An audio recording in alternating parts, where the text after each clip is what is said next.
This week in Louisiana agriculture. It's at the Louisiana state capitol where the battle over rice checkoff dollars comes to a head. I'm Avery Davidson with that story ahead. 2 years after the BP oil spill, Louisiana oysters are more popular than ever. I'm Jason Bean, and I'll have that story coming up. For the very first time, Louisiana Farm Bureau's young farmers and ranchers are rounding up kids and cattle for a good cause. I'm Kristen Oakes, and I'll tell you why coming up. Hello everyone, I'm Michael Dana. Thanks so much for joining us on this week's program. It appears Louisiana rice farmers remain divided on just how money raised by the industry's Checkoff program should be spent.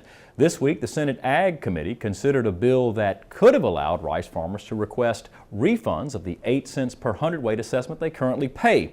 Those assessment dollars are used to fund rice research and promotion projects across the state. As This Week in Louisiana Agriculture's Avery Davidson shows us, the debate on this issue is just beginning. Louisiana's rice farmers already battle the elements and saltwater intrusion. Well, right now it appears a majority of those farmers are also battling a small group who want to be able to either request a refund of their mandated checkoff dollars or have it funneled from 2 state-run boards to the Louisiana Independent Rice Producers Association, an organization tied to the U.S. Rice Producers Association. I am the child of a bitter divorce within the rice community. State Senator Dan Morrish of Jennings has constituents on both sides of the issue, but filed Senate Bill 656, which would have called for another vote of rice farmers to decide whether or not they should be able to request refunds of the equal assessment, an assessment made mandatory by a vote of rice farmers in 1992. Since that time, there has never been a vote on the issue of refund. Many of the farmers that sit here today were not even farming in 1992 and haven't had a right to voice their opinion on this issue. Louisiana Rice Research Board Chairman Jackie Lower says farmers just overwhelmingly approved continuing the checkoff without a refund option in January of this year. This is not something that we've never voted on before.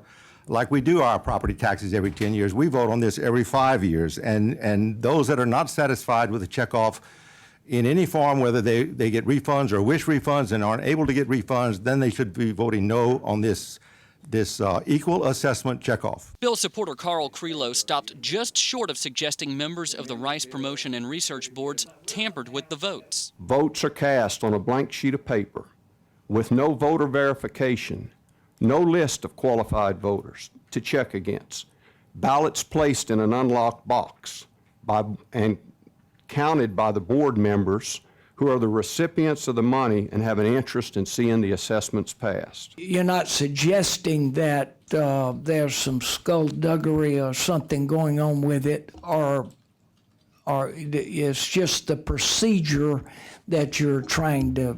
No, sir. The process was fair. It was open. I reject any and all claims that there was something underhanded or devious or any suggestion to that. The commissioners are there watching the vote. Louisiana Rice Promotion Board Chairman Kevin Birkin also opposes the bill. He says the legislative auditor audits both rice boards, something that would not happen with money going to other outside organizations. It is an entity of the state, whereas the Louisiana Independent Rice Producers Association is not, with no oversight. We are appointed by the governor. We are approved by the Senate. You guys approved us all. We are with all of the oversight provisions that are as part of a state organization. I'm here because this bill is unacceptable. I think it's unfair. I think it's undemocratic. Therefore, it's unnecessary. And I don't think your time is well spent that you have to deal with this here when we should be dealing with this back home. Y'all shouldn't be here today. This should have been settled back home. Okay. And I don't think it's good for your industry or any other industry to be here in this room today. I really don't. I agree with you 100%.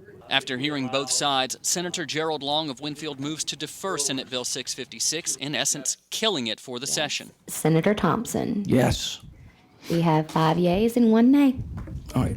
Senate Bill 656 will be deferred. Which means for now, these rice farmers can go back to the business of feeding Louisiana.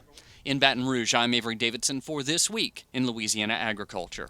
Despite this victory for the Rice Research Promotion and Research Boards, Louisiana Farm Bureau Associate Commodity Director Kyle McCann says this may not be the end. He says a similar effort by rice farmers in Arkansas led to several years of legal and legislative battles.